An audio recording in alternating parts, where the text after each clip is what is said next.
मुख्यमंत्री पुष्कर सिंह धामी चंपावत विधानसभा से ही उपचुनाव लड़ेंगे और अब ये बात लगभग तय हो चुकी है। सूत्रों के मुताबिक पार्टी ने भी इस बात पर मोहर लगा दी है। एक दो दिन में चंपावत के विधायक कैलाश गहतोड़ी अपना इस्तीफा दे देंगे और इस बात का ऐलान खुद कैलाश गहतोड़ी ने बीजेपी कार्यकर्ताओं के बीच किया है, जिसके लिए गहतोड़ी देहरादून के लिए रवाना भी हो चुके हैं। आपको बता दें कि सबसे पहले गहतोड़ी ने ही मुख्यमंत्री के लिए अपनी सीट छोड़ने की पेशकश की थी। चर्चाएं तेज होने के बाद अब चंपावत में बीजेपी कार्यकर्ताओं ने भी मुख्यमंत्री धामी के चंपावत से चुनाव लड़ने के स्वागत पोस्ट सोशल मीडिया पर डालनी शुरू कर दी है।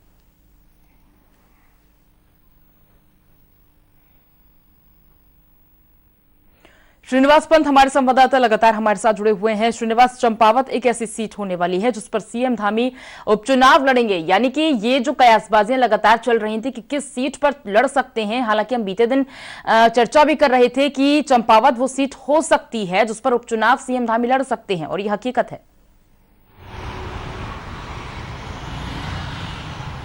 बिल्कुल पूजा, देखिए उत्तराखंड के मुख्यमंत्री पुष्कर सिंह धामी को अपना उपचुनाव लड़ना है और उपचुनाव को फतेह करना है।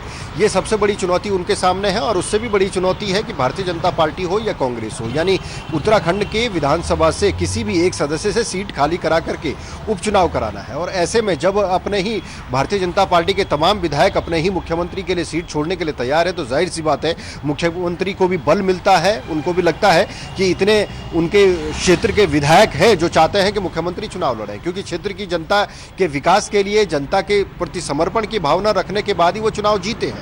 ऐसे में वो विधायक अगर इस्तीफा देते हैं, मुख्यमंत्री वहां से चुनाव लड़ते हैं, तो आम जनता का सबसे बड़ा लाभ होता है कि उनको विधायक के रूप में मुख्यमंत्री मिल जाता है।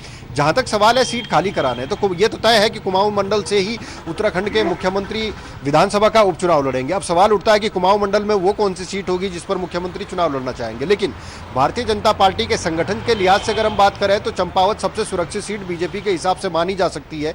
तकरीबन 5,500 के वोट की लीड से यहाँ पर कैलाश गहतोड़ी ने अपनी जीत दर्ज की थी 2022 में, और 2017 का आंकड़ा भी अगर आप देखेंगे तो 50% वोट शेयर यहाँ पर भारतीय जनता पार्टी को मिला था। यह अलग बात है कि 2012 में कांग्रेस के हेमेश खरक्वाल ने ये सीट जीती थी।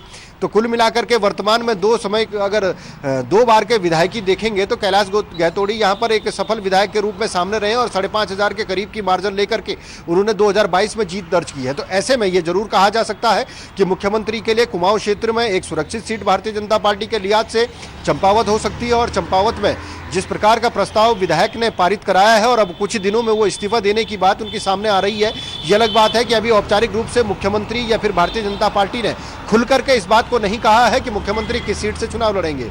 लेकिन ये अपने आप में तय है कि मुख्यमंत्री को सीट पर चुनाव लड़ना है, उसके लिए सीट खाली करानी है और विपक्षी हो या फिर भारतीय जनता पार्टी के विधायक हो, जहां से भी सीट खाली कराई जाएगी तो उस क्षेत्र की जनता को मुख्यमंत्री के रूप में अपना विधायक मिलेगा। तो कह सकते हैं श्रीनिवास कहीं ना कहीं, क्योंकि देखिए खटीमा से हार का सामना किया है सीएम धामी ने और अब वो सुरक्षित सीट ही निश्चित रूप से भारतीय जनता पार्टी चाहेगी कि सीएम धामी के लिए कोई सुरक्षित सीट चुनी जाए। चंपावत एक ऐसी सीट है जो कि भारतीय जनता पार्टी की सुरक्षित सीटों में से आती है, तो ये चुनाव इसीलिए किया गया है सुरक्षित सीट का, क्योंकि हार का सामना एक बार कर चुके हैं।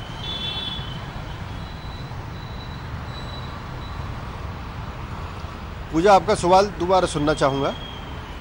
चंपावत सीट ही क्यों यहां पर चुनी गई है? क्योंकि एक बार हार का सामना सीएम धामी कर चुके हैं, तो कहीं ना कहीं भारतीय जनता पार्टी के भीतर ये डर निश्चित रूप से होगा कि अगर अपनी सीट से वो चुनाव हारे हैं तो एक सुरक्षित सीट सीएम धामी के लिए रखी जाए, और इसीलिए चंपावत सीट को चुना गया।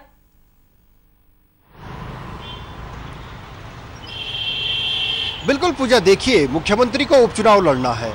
जिस सीट से वो चुनाव हार चुके हैं उस सीट पर अब चुनाव नहीं हो सकता है, क्योंकि वहां पर कांग्रेस के विधायक बन चुके हैं। जाहिर सी बात है उनको सीट छोड़नी पड़ेगी, यानी उनके लिए जो विधायक सीट छोड़ेगा, चाहे वो पक्ष का हो या विपक्ष का हो। अगर विपक्ष के हिसाब से चलते हैं तो हरीश धामी सीट छोड़ने को तैयार है, धारचूला है, लेकिन धारचूला में भारतीय जनता पार्टी के लिहाज से काफी टफ ये सीट पड़ने वाली है, इसलिए मुख्यमंत्री इतना बड़ा रिस्क लेने को तैयार नहीं है। लेकिन जहां तक हम रुद्रप्रयाग के विधायक की बात करते हैं, भरत चौधरी, उन्होंने भी पेशकश की है कि उत्तराखंड के मुख्यमंत्री पुष्कर सिंह धामी रुद्रप्रयाग विधानसभा से चुनाव लड़ सकते हैं। यह बात अलग है कि भारतीय जनता पार्टी के लिहाज से यह भी सुरक्षित सीट मानी जा सकती है, लेकिन कुमाऊं मंडल से ताल्लुक रखने वाले मुख्यमंत्री पुष्कर सिंह धामी गढ़वाल में जाकर के इतना बड़ा रिस्क लेने की जहमत नहीं उठाएंगे। ऐसे में कुमाऊं से ही चुनाव लड़ना तय है, ये बात सच है। लेकिन कुमाऊं से वो सीट कौन सी होगी, कौन सा विधायक वो सीट छोड़ेगा, जहां तक बात कैलाश गहतोड़ी की है कैलाश गैतोड़ी वो एक इकलौते विधायक है जिन्होंने सबसे पहले इस बात का ऐलान किया था कि पुष्कर सिंह धामी के लिए वो सीट छोड़ने को तैयार है, अपने क्षेत्र की जनता के लिए वो विकास के लिए इस सीट को मुख्यमंत्री को देने को तैयार है।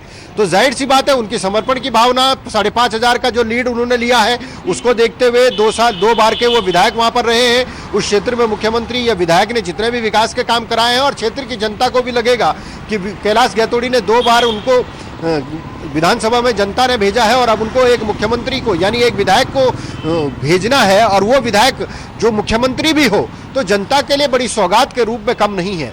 ऐसे में ये जरूर भारतीय जनता पार्टी के लिहाज से, संगठन के लिहाज से सुरक्षित सीट भारतीय जनता पार्टी के लिहाज से मानी जा सकती है। ठीक है, बहुत बहुत शुक्रिया करेंगे श्रीनिवास आपका इस पूरी जानकारी को हम तक साझा करने के लिए। सोमवार को मुख्यमंत्री पुष्कर सिंह धामी काशीपुर के दौरे पर थे और इस मौके पर